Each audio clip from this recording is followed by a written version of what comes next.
ಹುಬ್ಬಳ್ಳಿ ನಗರದಿಂದ ಆಗಮಿಸಿದ್ದೀನಿ. ಹುಬ್ಬಳ್ಳಿಯಲ್ಲಿ ಪೂಜ್ಯ ಶ್ರೀಪಾದಂಗಳವರದ್ದು ಕರ್ನಾಟಕ ಶಿಕ್ಷಣ ಸೇವಾ ಸಮಿತಿ ಅಂತ PU science and commerce college ಇದೆ, ಅದರ ಕಾರ್ಯದರ್ಶಿಯಾಗಿ ಕಾರ್ಯವನ್ನು ನಿರ್ವಹಿಸ್ತಾ ಇದ್ದೀನಿ ಗುರುಗಳ ಅನುಗ್ರಹದಿಂದ. ನನ್ನ ಪ್ರಶ್ನೆ, ಈ ಬಾರಿ ಅಂದರೆ ಪ್ರತಿ ವರ್ಷವೂ ಕೂಡ 100% ರಿಸಲ್ಟ್ ಕೊಡ್ತಾ ಬಂದಿದ್ವಿ. ಈ ಬಾರಿ ವಿಶೇಷ ಅಂದರೆ ಸ್ಟೇಟಿಗೆ ನಾವು 9th ರ್ಯಾಂಕು ಫಸ್ಟ್. ನಮ್ಮ ಕಾಲೇಜ್ ಆರಂಭ ಆಗಿ 10 ವರ್ಷ ಆಗಿದೆ. 10 ವರ್ಷದಲ್ಲಿ ಸಾಧನೆ ಮಾಡಿದೆ ಅಂತ ಗುರುಗಳ ಅನುಗ್ರಹದಿಂದ ಅಂತ ಹೇಳ್ಕೊಳ್ಳಿಕ್ಕೆ ಸಂತೋಷ ಆಗ್ತಾ ಇದೆ. ನನ್ನ ಪ್ರಶ್ನೆ, ಸ್ವಾಮೀಜಿ, ಸಾಮಾನ್ಯವಾಗಿ ಎಲ್ಲ ಇನ್ಸ್ಟಿಟ್ಯೂಷನ್ಗಳಲ್ಲಿ ನಾವೆಲ್ಲ ಪಾಠ ಮಾಡಬೇಕು ಅಂತಾದರೆ ಅಥವಾ ನಮ್ಮ ಮಕ್ಕಳನ್ನು ನಾವು ಒಂದು ಇನ್ಸ್ಟಿಟ್ಯೂಷನ್ ಕಳಿಸ್ಬೇಕು ಅಂತಾದರೆ ನಾವು ಯೋಚನೆ ಮಾಡ್ತೀವಿ, ಹೇಗಿದೆ ಇನ್ಸ್ಟಿಟ್ಯೂಷನ್ ಅಂತ ನೋಡ್ತೀವಿ, ಶಿಕ್ಷಣ ಸಂಸ್ಥೆ ಹೇಗಿದೆ, ಅಲ್ಲಿರುವ ಅಧ್ಯಾಪಕರು ಹೇಗಿದ್ದಾರೆ ಮತ್ತು ಅಲ್ಲಿ ಕಲ್ಚರ್ ಏನಿದೆ, ಅದ್ರ ಜೊತೆಗೆ ಅಲ್ಲಿ ಹುಡುಗರು ಹೇಗಿದ್ದಾರೆ, ವಾತಾವರಣ ಹೇಗಿದೆ, ಶಾಂತವಾಗಿದೆಯಾ ಇಲ್ವಾ, ಇದನ್ನೆಲ್ಲ ತುಂಬ ಆಲೋಚನೆ ಮಾಡಿ ನಮ್ಮ ಮಕ್ಕಳನ್ನು ನಾವು ಶಾಲೆಗೆ ಕಳಿಸ್ಕೊಡ್ತೀವಿ. ನಮಗೆ ಅಧ್ಯಾತ್ಮ ಲೋಕದಲ್ಲಿ ನೋಡುವಾಗ ಕೃಷ್ಣ ಅರ್ಜುನನಿಗೆ ಭಗವದ್ಗೀತೆಯನ್ನು ಉಪದೇಶ ಮಾಡಿದ್ದು ಕೂಡ ಅದು ಒಂದು ರೀತಿಯಲ್ಲಿ ಪಾಠವೇನೆ. ಆದರೆ ಆ ಪಾಠವನ್ನು ಮಾಡುವಾಗ ಮಾತ್ರ ಅವನ ಆಯ್ಕೆ ಮಾಡಿಕೊಂಡಂಥ ಸ್ಥಳ ರಣರಂಗ.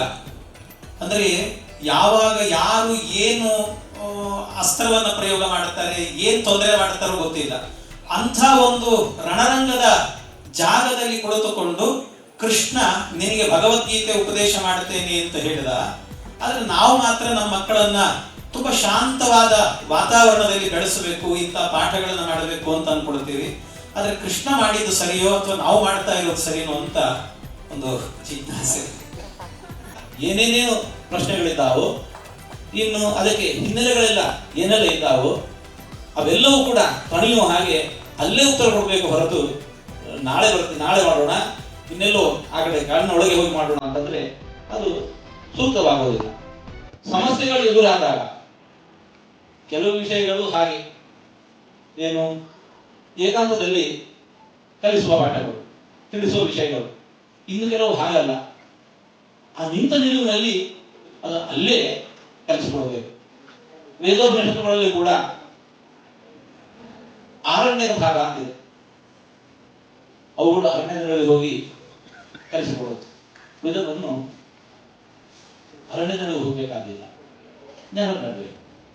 ನಾನು ಶ್ರೀರಾಮಕುಂಜೇಶ್ವರ ವಿದ್ಯಾಸಂಸ್ಥೆಯಿಂದ ಬಂದಿದ್ದೇನೆ. ಕಳೆದ ವರ್ಷ ನಮ್ಮಲ್ಲಿ ಇಂತಹ ಕಾರ್ಯಾಗಾರ ನಡೆದು ತುಂಬಾ ಸಂತೋಷ ಆಗಿತ್ತು. ನನ್ನ ಹೆಸರು ಸರಿತಾ ರಾಮಕುಂಜ ಅಂತ. ನನ್ನ ಪ್ರಶ್ನೆ ಏನಂದ್ರೆ, ಈಗಿನ ಮಕ್ಕಳು ನಮ್ಮ ಶಿಕ್ಷಣಕ್ಕೆ ಯಾಕೆ ಒಗ್ಗಿಕೊಳ್ತಾ ಇಲ್ಲ ಅಂತ. SSLC ವರೆಗೆ ನಮ್ಮ ಜೊತೆಗೆ ಇರ್ತಾರೆ, ನಾವು ಏನನ್ನೆಲ್ಲ ಹೇಳ್ತೇವೆ ಅದನ್ನೆಲ್ಲ ಕೇಳ್ತಾ ಇರ್ತಾರೆ. SSLC ಮುಗಿದ ತಕ್ಷಣ ಅವರು ಮಾರ್ಕ್ಸ್ಗಳು ತಗೊಳ್ತಾ ಬರ್ತಾ ಇರ್ಬೇಕಿದ್ರು ಒಂದು ನಯ ವಿನಯತೆ ಮಕ್ಕಳ ಹತ್ರ ಕಡಿಮೆ ಆಗ್ತಾ ಇದೆ. ನಾವು ಎಲ್ಲಿ ತಪ್ತಾ ಇದ್ದೇವೆ ಅಥವಾ ನಮ್ಮ ವಿದ್ಯಾಸಂಸ್ಥೆಯಿಂದ ಎಂತಹ ಶಿಕ್ಷಣ ನೀಡಬಹುದು ಬುದ್ಧಿ ಅಂತ ನನ್ನ ಪ್ರಶ್ನೆ. ಸಮಸ್ಯೆಯನ್ನು ಎದುರಿಸ್ತಾ ಇರುವವರೇ ಅದಕ್ಕೆ ಪ್ರಾಯಶಃ ಉತ್ತರ ಕೊಡಬೇಕು. ಅವರನ್ನು ಬದುಕಿನ ಉದ್ದಕ್ಕೂ ಅಧ್ಯಯನ ಮಾಡಿರುವವರು ನೀವು, ಬದುಕಿನ ಉದ್ದಕ್ಕೂ ಅಧ್ಯಯನ ಮಾಡಿರುವವರು ನೀವು. ಪಾಠ ಮಾಡುವ ಹೊತ್ತಿಗೆ ನಾವು ತಿಳಿಸಬೇಕಾಗಿರತಕ್ಕಂತಹ ವಿಷಯಗಳನ್ನು ಅವರಿಗೆ ತಿಳಿಸ್ತೇವೆ, ಅವಶ್ಯವಾಗಿ ಅದು ತಿಳಿಸ್ತಾ ಇರೋಣ. ಜೊತೆಗೆ ವಿದ್ಯಾರ್ಥಿಗಳ ನಡೆನುಡಿಯನ್ನು ಕೂಡ ನಾವು ಅಧ್ಯಯನ ಮಾಡಿದರೆ ಪ್ರಾಯ ಇದಕ್ಕೆ ಉತ್ತರ ಸಿಕ್ಕಿತು ಅಂತ ನಮ್ಮ ಅನಿಸಿಕೆ. ಎಲ್ಲರಿಗೂ ನಮಸ್ಕಾರ. ಸತ್ಯಪ್ರಸಾದ್ ಅಂತ, ವಿಜಯವಿಠಲ ಪದವಿ ಪೂರ್ವ ಕಾಲೇಜಿನ ಪ್ರಾಚಾರ್ಯ. ಇಲ್ಲಿ ಮೇಡಮ್ ಹೇಳಿದ್ದು ತುಂಬಾ ಸೂಕ್ತವಾಗಿತ್ತು. ಅದಕ್ಕೆ ನನ್ನೊಂದು ಗಮನಕ್ಕೆ ಬರುತ್ತೆ, ಸ್ವಾಮೀಜಿಯವರ ಅನುಮತಿ ನನಗೆ ಅದನ್ನು ಹಂಚ್ಕೊಳಕ್ಕೆ ಇಷ್ಟಪಡ್ತೀನಿ. ದಂಡಿಯ ದಶಕುಮಾರ ಚರಿತ ಅಂತ ಒಂದು ಪುಸ್ತಕ ಇದೆ. ಅದರಲ್ಲಿ ತಾರಾಪೀಡ ಅಂತ ರಾಜ ಅವನ ಮಗ ಚಂದ್ರಪೀಡನ್ಗೆ ಅವನಿಗೆ ಸಿಂಹಾಸನ ಕೂಡಿಸ್ಬೇಕಾದ್ರೆ ಶುಕನಾಸ ಅನ್ನೋ ಹತ್ರ ಉಪದೇಶಕ್ಕೆ ಕಳಿಸ್ತಾರೆ. ಆಗ ಒಂದು ಶ್ಲೋಕ ಹೇಳ್ತಾರೆ, ಯೌವನಂ ಧನ ಸಂಪತ್ತಿ ಪ್ರಭುತ್ವಂ ಅವಿವೇಕದ ಏಕೈಕವಿವ ಅನರ್ಥಾಯ ಕಿಮುಯತ್ರ ಚತುಷ್ಟಯಂ ಅಂತ. ಅಂದ್ರೆ ಮಕ್ಕಳಲ್ಲಿ ಯಾವ ರೀತಿ ಬದಲಾವಣೆ ಆಗುತ್ತೆ 16ರಿಂದ 18 ವರ್ಷದಲ್ಲಿ ಅಂದ್ರೆ, ಯೌವನ ಇದ್ರೆ ಸಾಕು ಅಥವಾ ಹಣ ಇದ್ರೆ ಸಾಕು, ಪ್ರಭುತ್ವ ಅಧಿಕಾರ ಇದ್ರೆ ಸಾಕು, ಅಥವಾ ಅವಿವೇಕತೆ ಏಕೈಕವೇ ಅನರ್ಥಾಯ, ಒಂದೊಂದು ಅನರ್ಥಕ್ಕೆ ಕಾರಣವಾಗುತ್ತೆ. ಇದು 4 ಒಟ್ಟಿಗೆ ಸೇರ್ಕೊಂಡ್ರೆ ಇನ್ನೇನು ಗತಿ ಅಂತ. ಈಗ ನಾವು ಈ ಸಮಸ್ಯೆಯನ್ನ ತುಂಬಾ ನಿರಂತರವಾಗಿ ನೋಡ್ತಾ ಇದ್ದೀವಿ. 9ನೇ ಕ್ಲಾಸ್ವರೆಗೆ ಚೆನ್ನಾಗಿರ್ತಾರೆ, 10ನೇ ಕ್ಲಾಸಲ್ಲಿ ಇದ್ದಕ್ಕಿದ್ದಂಗೆ ಬದಲಾವಣೆ ಆಗುತ್ತೆ. PUC ಬಂದಾಗ ಇನ್ನೂ ತುಂಬಾ ಬದಲಾವಣೆ ಆಗುತ್ತೆ. ಮೇಡಮ್ ಹೇಳ್ತಾರೆ 10th ಆಗ್ತಾ ಮುಗಿಸಿದರೆ ಸರ್ಟಿಫಿಕೇಟ್ ಇಸ್ಕೊಳ್ಬೇಕಾದ್ರೆ ಒಂದು ವಿಶ್ ಮಾಡೋದಿಲ್ಲ, ಆಟಿಟ್ಯೂಡ್ ತೋರಿಸ್ಕೊಂಡು ಮುಂದೆ ಹೋಗ್ತಾರೆ ಅಂತ. ಇದಕ್ಕೆ ಮುಖ್ಯವಾದ ಸಮಸ್ಯೆ ಏನಾಗುತ್ತೆ ಅಂತ ಹೇಳಿದ್ರೆ, ನಾವು ಎಲ್ಲರೂ ಕೂಡ ಟೀಚರ್ಸ್ ಆಗಿ 10th ಸ್ಟ್ಯಾಂಡರ್ಡ್ ಬರ್ತಿದ್ದ ಹಾಗೆ ಈ moral education, sports, drawing, craft ಇದೆಲ್ಲ ಮ್ಯಾಥ್ಸ್ ಸೈನ್ಸ್ ಕನ್ವರ್ಟ್ ಮಾಡ್ಬಿಟ್ಟಿರ್ತೀವಿ. ಎಲ್ಲ ಪಾಠ ಮುಗಿಸೋದ್ರಲ್ಲೇ ನಾವು ಬ್ಯುಸಿಯಾಗಿರ್ತೀವೋ ಹೊರತು ಬೇರೆದಕ್ಕೆ ಅವಕಾಶ ಮಾಡ್ಕೊಡ್ತೀರ. ಅದು ಮುಖ್ಯವಾದ ಕಾರಣ. ಸ್ವಾಮೀಜಿ ತುಂಬಾ ಚೆನ್ನಾಗಿ ಹೇಳಿದ್ರು. ಒಂದೇ ಪಾಯಿಂಟ್ ಅಲ್ಲಿ ಅಗಾಧವಾದ ಆಗಿತ್ತು, ನಾವು ಮಕ್ಕಳ ನಡೆನುಡಿಯನ್ನ ಗುರುತಿಸಬೇಕು. ನಾವು ಅದರಲ್ಲಿ ಹೇಳ್ತಾ ಇದ್ದೀವಿ ಟೀಚರ್ಸ್, ಮಕ್ಕಳ ನಡೆನುಡಿಯನ್ನ ನಾವು ನೋಡ್ತಾ ಇಲ್ಲ. ನಾವು PUC ಪಾಠ ಮಾಡಬೇಕಾದ್ರೆ ದೊಡ್ಡ ಬೇರೆ ಬೇರೆ ಕಾಲೇಜಿಂದ ಹಲವಾರು ಜನ ಮಕ್ಕಳು ಬರ್ತಾರೆ. ಬೇರೆ ಬೇರೆ ಕಡೆ ಬಂದ 80 ಜನ ಒಟ್ಟು ಕೂತ್ಕೊಂಡಾಗ ಒಬ್ಬೊಬ್ರು ಒಂದೊಂದರ ಆಟಿಟ್ಯೂಡ್ ಇರುತ್ತೆ. ಸುಮಾರು ಜನ ಮೇಷ್ಟ್ರು ಬಂದ್ರೆ ಎದ್ದೇ ನಿಂತ್ಕೊಳ್ಳೋದಿಲ್ಲ. ಈ ತರದೆಲ್ಲ ಸಮಸ್ಯೆ ಇರುತ್ತೆ. ಆ ನಡೆನುಡಿನ ತುಂಬಾ ಗಮನ ಹರಿಸಿ ಅವ್ರಿಗೆ ಸರಿಯಾಗಿ ಮಾಡಬೇಕು. ಬಟ್ ಇನ್ನೊಂದು ನಾನು ಗಮನಿಸಿದ್ದೇನು ಅಂದ್ರೆ, ನಾವು ಪೇರೆಂಟ್ಸ್ ಜೊತೆ ಹೆಚ್ಚಿಗೆ ಮಾತಾಡಬೇಕು. ನಮ್ಮ ಜೊತೆ ಎಷ್ಟು ಹೊತ್ತಿರ್ತಾರೋ ಅದಕ್ಕಿಂತ ಹೆಚ್ಚಿಗೆ ಹೊತ್ತು ಅವ್ರ ಪೇರೆಂಟ್ಸ್ ಜೊತೆಗೆ ಇರ್ತಾರೆ. ಹಾಗಾಗಿ ಇಲ್ಲೇನಾಗಿದೆ, ಪೇರೆಂಟ್ಸ್ ಒಬ್ಬರೇ ಇಬ್ಬರು ಮಕ್ಕಳು ಅವರು ಹೆದರ್ತಾ ಇದ್ದಾರೆ ಮಕ್ಕಳಿಗೆ ಹೇಳಕ್ಕೆ. ಯಾಕೆಂದ್ರೆ ಸೂಸೈಡಲ್ ಟೆಂಡೆನ್ಸಿ, ರನ್ನಿಂಗ್ ಅವೇ ಟೆಂಡೆನ್ಸಿ ಅವೆರಡು ಕೂಡ ತುಂಬಾ ಜಾಸ್ತಿ ಇದೆ ಮಕ್ಕಳಲ್ಲಿ. ಪೇರೆಂಟ್ಸ್ ಅದನ್ನ ಅರ್ಥ ಮಾಡ್ಕೊತೀರ, ಪೇರೆಂಟ್ಸ್ ಮಕ್ಕಳಿಗೆ ಹೇಳ್ತಾ ಇಲ್ಲ. ಈಗ ನಾವು ನಮ್ಮ ಜವಾಬ್ದಾರಿ ಏನಿದೆ, ಈ SLC ಮೊದಲನೇ PUC 2ನೇ PUC ಪಾಠ ಮಾಡೋರಿಗೆ ನಾವು ಮಕ್ಕಳಿಗೆ ಕೌನ್ಸಿಲಿಂಗ್ ಮಾಡೋದ್ರ ಜೊತೆಗೆ ಪೇರೆಂಟ್ಸ್ಗೂ ಕೂಡ ಕೌನ್ಸಿಲಿಂಗ್ ಮಾಡೋ ಅವಶ್ಯಕತೆ ಇದೆ. ಅವರಲ್ಲಿ ಹಲವಾರು ನೈತಿಕತೆಯನ್ನ ಹೊಸದಾಗಿ ತುಂಬುವಂತಹ ಅವಶ್ಯಕತೆ ಇದೆ. ಯಾಕಂದ್ರೆ PUC 16ರಿಂದ 18 ವರ್ಷದಲ್ಲಿ ಅವರು ಮೆಂಟಲಿ, ಸೈಕಾಲಜಿಕಲಿ, ಬಯಾಲಜಿಕಲಿ ಎಲ್ಲಾ ತರನೂ ಚೇಂಜ್ ಆಗ್ತಿರ್ತಾರೆ. ಅದನ್ನ ನಾವು ಅರ್ಥ ಮಾಡಿಕೊಂಡು ಪ್ರತಿಯೊಬ್ಬ ಮಕ್ಕಳಿಗೂ ಕೂಡ ಕೌನ್ಸಿಲಿಂಗ್ ಮಾಡಬೇಕು ಅನ್ನೋದೇ ನನ್ನ ಅಭಿಪ್ರಾಯ. ಆ ಪೋಷಕರಿಗೂ ಕೂಡ ಕೌನ್ಸಿಲಿಂಗ್ ಮಾಡೋ ಅವಶ್ಯಕತೆ ನಮ್ಮಲ್ಲಿದೆ. ಆದ್ರೆ ಸುಮಾರು PU ಕಾಲೇಜುಗಳಲ್ಲಿ ಫೇಸ್ ಮಾಡ್ತಿರೋ ಪ್ರಾಬ್ಲಮ್, ನಾವು ಸುಮಾರು ಜನ ಪೇರೆಂಟ್ಸ್ ಮೀಟಿಂಗ್ಗೆ ಯಾರು ಪ್ರಾಬ್ಲಮ್ ಇರುತ್ತೋ ಆ ಪೇರೆಂಟ್ಸೇ ಬರೋದಿಲ್ಲ. ಯಾರು ಚೆನ್ನಾಗಿ ಓದ್ತಿರ್ತಾರೆ ಆ ಮಕ್ಕಳು ಪೇರೆಂಟ್ಸೇ ಪೀರಿಯಾಡಿಕ್ ಮಾಡ್ತಿರೋ, ಆ ಪ್ರಾಬ್ಲಮ್ ಇರೋದು ಪೇರೆಂಟ್ಸ್ ಬರ್ತಾ ಇಲ್ಲ. ಹಾಗಾಗಿ ಪೋಷಕರನ್ನು ನಮ್ಮ ವಿಶ್ವಾಸಕ್ಕೆ ತೆಗೆದುಕೊಂಡು ಅವ್ರಿಗೆ ನಾವು ಹೇಳ್ತಾ ಇದ್ರೆ, ಈ ಒಂದು ಸಮಸ್ಯೆಗೆ ಇದು ಒಂದ್ ಕಡೆ ಸಮಸ್ಯೆ ಅಲ್ಲ ಮೇಡಮ್, ಇದು ಮೈಸೂರು ನಗರದಿದೆ, ಬೆಂಗಳೂರಿದೆ, ಮಂಗಳೂರಿದೆ, ಎಲ್ಲಾ ಕಡೆಗೂ ಇದೆ. ಯಾರು ಎಲ್ಲೆಲ್ಲಿ PUC ಪಾಠ ಮಾಡ್ತಿದ್ದಾರೆ SLC PUC ನಲ್ಲಿ ಎಲ್ಲಾ ಕಡೆಗೂ ಸಮಸ್ಯೆ ಇದೆ. ಇದ್ರ ಬಗ್ಗೆ ನನಗನ್ಸಿದ್ದು ಇದಿಷ್ಟು. ಅವ್ರನ್ನ ನಡೆನುಡಿ, ಸ್ವಾಮೀಜಿಯವರು ಹೇಳಿದಂಗೆ ಅವರ ನಡೆನುಡಿಯನ್ನ ಗುರುತಿಸಿ ಅವ್ರಿಗೆ ತಿದ್ದುವಂತಹ ಸಮಯ. ಬೆಳಗ್ಗೆ ನಾನು ಹೇಳಿದ್ರು, ವಿದ್ಯಾ ದದಾತಿ ವಿನಯಂ ವಿನಯಾದ್ಯಾದಿ ಪಾತ್ರತಾಂ ಪಾತ್ರತ್ವ ಧನಮಾಪ್ನೋತಿ ಧನಾಧರ್ಮಂ ತದಸ್ಸುಖಂ. ವಿದ್ಯೆ ಯಾಕೆ ಕಲಿಬೇಕು ಅಂತ ಅರ್ಥ ಮಾಡಿಸೋದ್ರ ಜೊತೆಗೆ ಯುಕ್ತೇಶಾನಂದಜಿ ಅವರು ಹೇಳಿದ ಪ್ರಕಾರ ನಾವು ಅದನ್ನ ಮಾಡ್ಬೇಕಾಗತ್ತೆ. 1 ಗಂಟೆ ಕಾಲ ಪೀರಿಯಡ್ ಅಲ್ಲಿ 50 ನಿಮಿಷ ಪಾಠ ಮಾಡಿ 10 ನಿಮಿಷ ನೈತಿಕ ಮೌಲ್ಯಗಳನ್ನು ಬಿತ್ತುವಂತಹ ಕೆಲಸಗಳನ್ನ ನಾವು ಮಾಡಬೇಕು. ಅದಕ್ಕೆ ಹೆಚ್ಚಿನ ಪೂರ್ವ ಸಿದ್ಧತೆ ನಾವು ಲೆಕ್ಚರರ್ಸೇ ಮಾಡಬೇಕಾಗತ್ತೆ. ಇದು ನನ್ನ ಅಭಿಪ್ರಾಯ. ಪೋಷಕರನ್ನ ಕಾನ್ಫಿಡೆನ್ಸ್ ತಗೊಂಡ್ರೆ ಈ ಒಂದು ಸಮಸ್ಯೆಗೆ ಪರಿಹಾರ ಸಿಗ್ಬೋದು ಅಂತ ನನ್ನ ಅಭಿಪ್ರಾಯ. ಧನ್ಯವಾದಗಳು.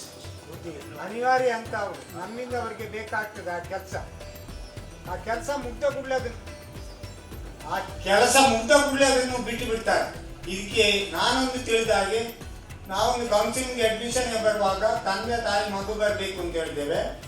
2 ಚಾರಿಟಿ ಇರ್ತೇವೆ. ಈ 2 ಚಾರಿಟಿ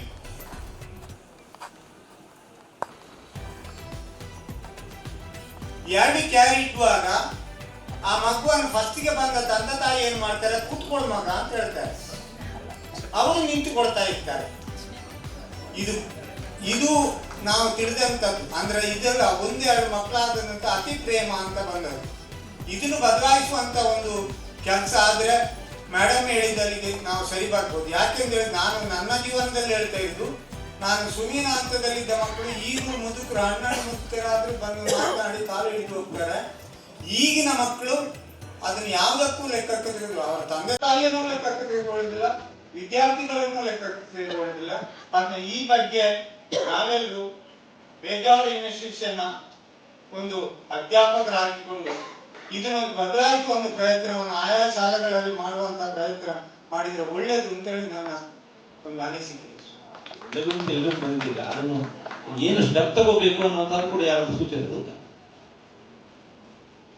ನನ್ನಲ್ಲಿ ನನ್ನ ಅನುಭವದಲ್ಲಿ ಬರುವ ರೀತಿಯಲ್ಲಿ ಇದು ಪೇರೆಂಟ್ಸ್ ಈಗ ಕೌನ್ಸಿಲಿಂಗ್ ಮಾಡಬೇಕು. ಶುರುವಿಗೆ ಅವ್ರು ಹೇಳಿದ್ದಾರೆ ಪೇರೆಂಟ್ಸ್ ಬದಲಾವಣೆ ಆದ್ರೆ ಮಾತ್ರ ಮಕ್ಕಳು ಬದಲಾವಣೆ ಆಗ್ತಾರೆ. ಆ ಪೇರೆಂಟ್ಸ್ ಬಂದು ಯಾವ ಮಗುವನ್ನು ಅವರು ನಿಂತು ಆಫೀಸಲ್ಲಿ ಕುಳ್ಳಿರಿಸ್ತಾರೆ ಅಂತ ಹೇಳಿದ್ರೆ ಅಲ್ಲಿ ಬದಲಾವಣೆ ಬರ್ಬೇಕು. ಅಲ್ಲಿ ಬದಲಾವಣೆ ಬಂದು ಬದಲಾವಣೆ ಆಗ್ತಾ ಹೋಗ್ಬೇಕು ಅಂತ ನನ್ನ ಮಕ್ಕಳು ಅದು ಮುದ್ದು. ನನಗೊಂದು ರೆಸಿಡೆನ್ಸ್ ಸ್ಕೂಲ್ ಓಪನ್ ಮಾಡೋ ಹೇಳಿದ್ರು, ನೀವು ಯಾರನ್ನಾದ್ರೂ ನಂಬಿ ತಂದೆ ತಾಯಿಯನ್ನು ನಂಬಬೇಡಿ ಅಂತ ಹೇಳಿದ್ರು. ಮಕ್ಕಳು ಎಂತ ಕೆಟ್ಟ ಮಕ್ಕಳಾಗಿ ಅವರನ್ನು ಸರಿಪಡಿಸಲಿಕ್ಕೆ ಸಾಧ್ಯ ಇದೆ, ಆದ್ರೆ ತಂದೆ ತಾಯಿ ಅವರ ರಕ್ತವನ್ನು ಹಂಚಿಕೊಂಡು ಬಂದದ್ದು ಅವ್ರಿಗೆ ಯಾವ ಶಿಕ್ಷೆ ಕೊಟ್ಟರು ಅದನ್ನು ಸಹಿಸಲಿಕ್ಕೆ ತಂದೆ ತಾಯಿ ಸರಿ ಇಲ್ಲ ಅಂತ ಇದು ಅಡಿಕೆ ಅವರು ನಂಗೆ ಹೇಳಿಕೊಟ್ಟರೆ ನಾನು ಸುಲಭದಲ್ಲಿ ನಿಮ್ಗೆ ಹೇಳುದಿದ್ರೆ ನೀವು ಅದನ್ನೊಂದು ಗಮನದಲ್ಲಿ ಇವತ್ತು ನಮ್ಮಲ್ಲಿ ಅದು ಗಮನದಲ್ಲಿದೆ. ಇಂತಹ ಅನೇಕ ಪ್ರಯೋಗಗಳು ಅದು ನಾವೇ ಹೊತ್ತಿಗೆ ಸರಿ ಅದನ್ನೆಲ್ಲ ಮಾಡಬೇಕಾಗತ್ತೆ. ಸಾಮಾನ್ಯವಾಗಿ ಮಕ್ಕಳು ಅಂತ ಹೇಳಿದ್ರೆ ಶುದ್ಧ ಪ್ರಾಮಾಣಿಕರು, ಅವರಿಗೆ ಮೋಸ ವಂಚನೆ ಯಾವುದು ತಿಳಿದಿರುವುದಿಲ್ಲ ಅನ್ನುವಂಥದ್ದು ಒಂದು ಕಲ್ಪನೆ. ನಿತ್ಯ ನಾವು ಮಠದಲ್ಲಿ ಪುಟ್ಟ ಪುಟ್ಟ ಮಕ್ಕಳಿದ್ರು,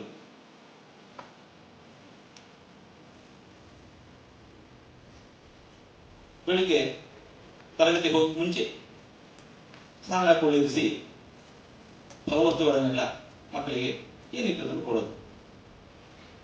ಆ ದಿವಸ ಹೇಳಿದೆ ಎಲ್ಲ ಒಂದು ಲೈನಲ್ಲಿ ಕೂತಿದ್ರು, ಯಾರು ಹೋಮ್ವರ್ಕ್ ಆಗಿಲ್ಲ, ಯಾರು ಇದರಲ್ಲಿ ಎಷ್ಟು ಮಂದಿ ಹೋಮ್ವರ್ಕ್ ಎಷ್ಟು ಮಂದಿ ಆಗಿಲ್ಲ ಅವರು ಈ ಕಡೆ ಬಂದು ಕೂಡಿ ಹೇಳಿದೆ.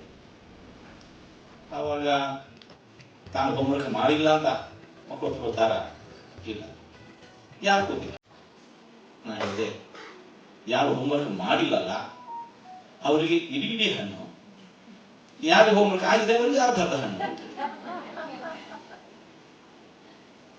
ಉತ್ತೇಜನ ರೂಪದಲ್ಲಿ ಕೊಡ್ತಾ ಇದ್ದಾರೆ ಪ್ರಾಯಶಃ ಅಂತ ಹೇಳಿಕೊಂಡು ಒಂದಿಷ್ಟು ಮಂದಿ ನಮ್ದು ಆಗಿಲ್ಲ ಅಂತ ಒಂದು ಈ ಕಡೆ ಆಯ್ತು. ಆ ಕಡೆ ಕೂತವ್ರಿಗೆ ಎಲ್ರಿಗೂ ಕೂಡ ಅರ್ಧ ಸೇಬು ಹಣ್ಣಿತ್ತು, ಅರ್ಧ ಸೇಬು ಒಂದಿಷ್ಟು ಮಂದಿ ಕೊಟ್ಟರು. ಇವರಿಗೆಲ್ಲ ಇಡೀ ದ್ರಾಕ್ಷಿ ಕೊಡ್ತಾರೆ.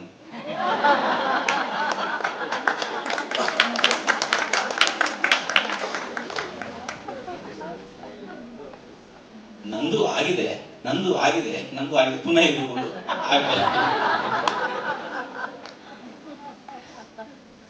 ಲಾಭ ಎಲ್ಲಿರುವುದು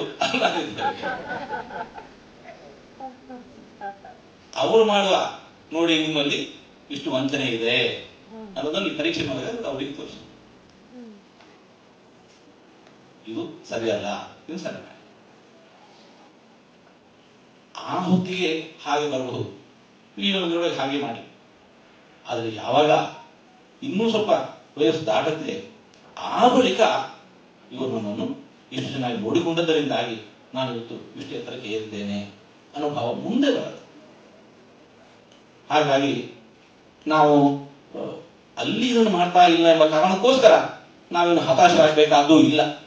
ಮುಂದೆ ಇವರು ನಮ್ಮನ್ನು ಹೀಗೆ ತಿದ್ದಿ ಬೆಳೆಸಿದ್ರಿಂದಾಗಿ ವಾರ್ಡನ್ ಬಗ್ಗೆ, ಬೇರೆಯವರು ಕೂಡ ಒಂದು ಹಾಸ್ಟೆಲಲ್ಲಿ ವಾರ್ಡನ್ ಬಗ್ಗೆ ಎಲ್ಲ ಮಕ್ಕಳಿಗೆ ಕೂಡ ಅವರ ಶತ್ರುಗಳೇ. ಮಕ್ಕಳಿಗೆ ವಾರ್ಡನ್ ಎಂಬುದು ಶತ್ರುಗಳೇ. ಆದರೆ ಅವರು ಬೆಳೆದ ಮೇಲೆ ಅವರ ಹಾಗೆ ನನ್ನನ್ನು ತಿದ್ದಿ ಹೇಳಿ ಸರಿ ಮಾಡಿದ್ದರಿಂದಾಗಿ ನಾನು ಈ ಸ್ಥಿತಿಯಲ್ಲಿ ಇದ್ದೇನೆ ಎಂದು ಹೇಳಿಕೊಂಡು ಮುಂದೆವರೆಗೆ ಅದು ಮನವರಿಕೆ ಆಗತ್ತೆ. ಆವಾಗ ಮನವರಿಕೆ ಆದರೂ ಸಾಕು, ನಾವು ಇಲ್ಲಿ ತಿಳಿದುಕೊಳ್ಬೋದು. ಹಾಗಾಗಿ ಈ ಹಂತದಲ್ಲಿ ಇದೊಂದು ಸಣ್ಣ ಬದಲಾವಣೆ. ಆ ಹಂತದಲ್ಲಿ ಎಂಬುದು ಹಾಗಿರೋದು ಪ್ರಾಯಶಃ ಸಹಜ ಅಂತ ನಾವು ಅಂದುಕೊಂಡು ಅದನ್ನು ದೊಡ್ಡ ಸರ್ವಿಸಿಂದ ಮಾಡಿಕೊಳ್ಳಿಲ್ಲ ಅಂತ ಹೇಳಿದ್ರೆ ಅಷ್ಟಾಗುತ್ತದೆ.